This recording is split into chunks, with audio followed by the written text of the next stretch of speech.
Magandang araw mga kaibigan, panibagong topic tayo for today's video pero bago yan mag-subscribe ka na at mag-follow para updated ka kapag may panibago tayong upload dito. Mukhang familiar yung naka-green dyan.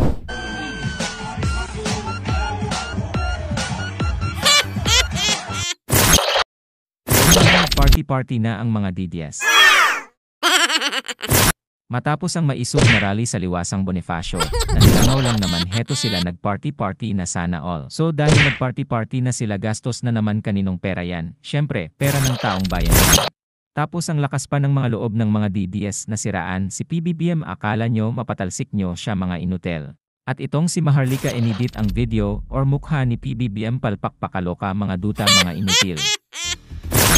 Matindi talaga naman panggap itong si Digong. Kaya naman Matindi talaga magpanggap ang mga Duterte kaya ang mga tao napapaniwala na good leader sila pero yung pala kurap at pinilit pang suran si PBBM na kung mag-city hill na kayo mga Dutae dahil alam na ng lahat ang mga baho nyo.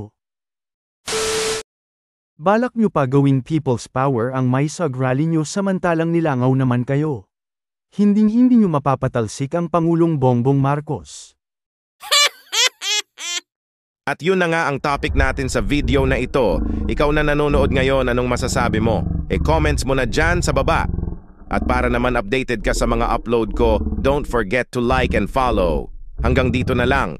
Ako si Philippine Vision TV, nagbabalita mula sa Pilipinas. Thank you.